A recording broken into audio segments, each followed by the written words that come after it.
aside from targeted Braille challenge practice sessions, what daily experiences with Braille have helped you get better at Braille reading and writing? I think for me, not only is it kind of taking notes in classes and stuff, although that's a big thing, I've also found to be really helpful preparing for the ACT, actually. So the last couple of years, I've taken the ACT during the June window.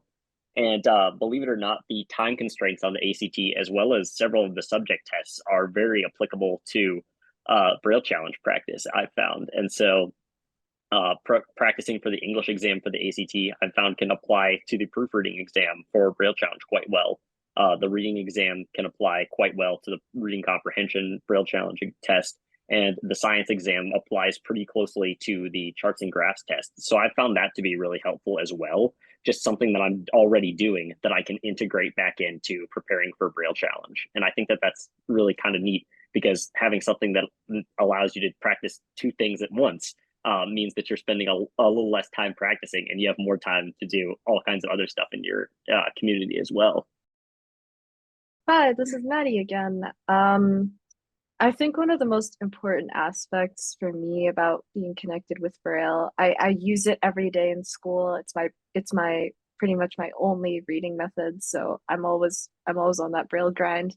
But I think one of the most essential strategies that I've used to keep my morale up with Braille and to keep my interest in Braille is to find joy in all the things that I can do with Braille.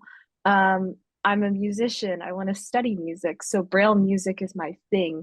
I love, studying how it works, all the different types of Braille music notation, how they translate. I love playing in all different ensembles, which, when you're sight reading a piece for the first time, you've got to read fast, you've got to interpret fast.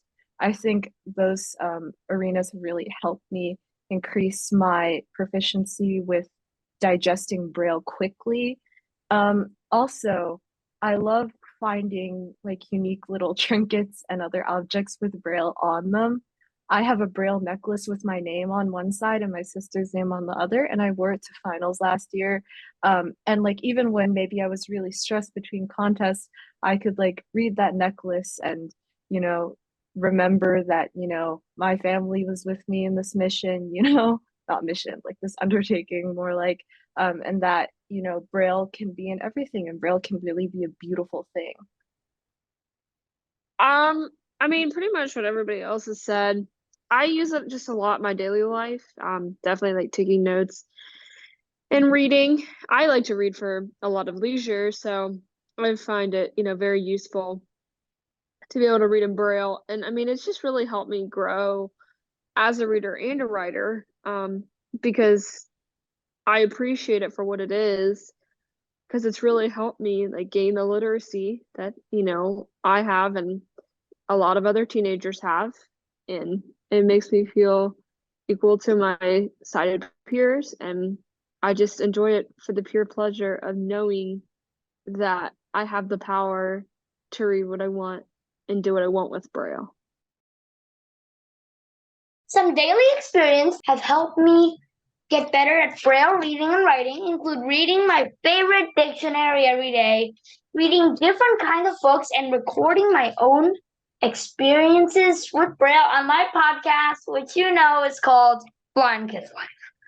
Also, a fun thing that I like to do, it's weird, but it also helps.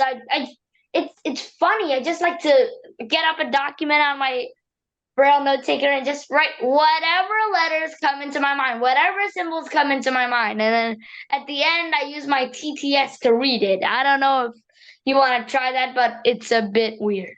But it also has helped me do the Braille challenge, because when you just write random things, you're not really paying attention, but at the end you realize, oh, I wrote a new symbol and I didn't even realize it, and I just learned something new. This is Chris. So reading a lot. So funny story. So we're reading a book in one of my classes, and we were supposed to only read to chapter 11. Why did I read all the way to chapter 22 yesterday, and the book is only 25 chapters? But yeah, reading a lot. And it's just a lot of reading and doing, like Nathan said about the ACT practice. I'm also preparing for the SAT. I'm taking it this December. So that's very similar to Braille Challenge. And just, stress on reading. I've definitely had to kind of emphasize using hard copy Braille, because in Braille Challenge, obviously nothing is digital. I mean, I guess except for speed and accuracy, but all the Brailling and reading parts are hard copy Braille. And I think it's helpful to get like books for English class and hard copy Braille when I can, so that way I can get practice just in my everyday experience. That's more, I guess, closer to what the Braille Challenge tests are like.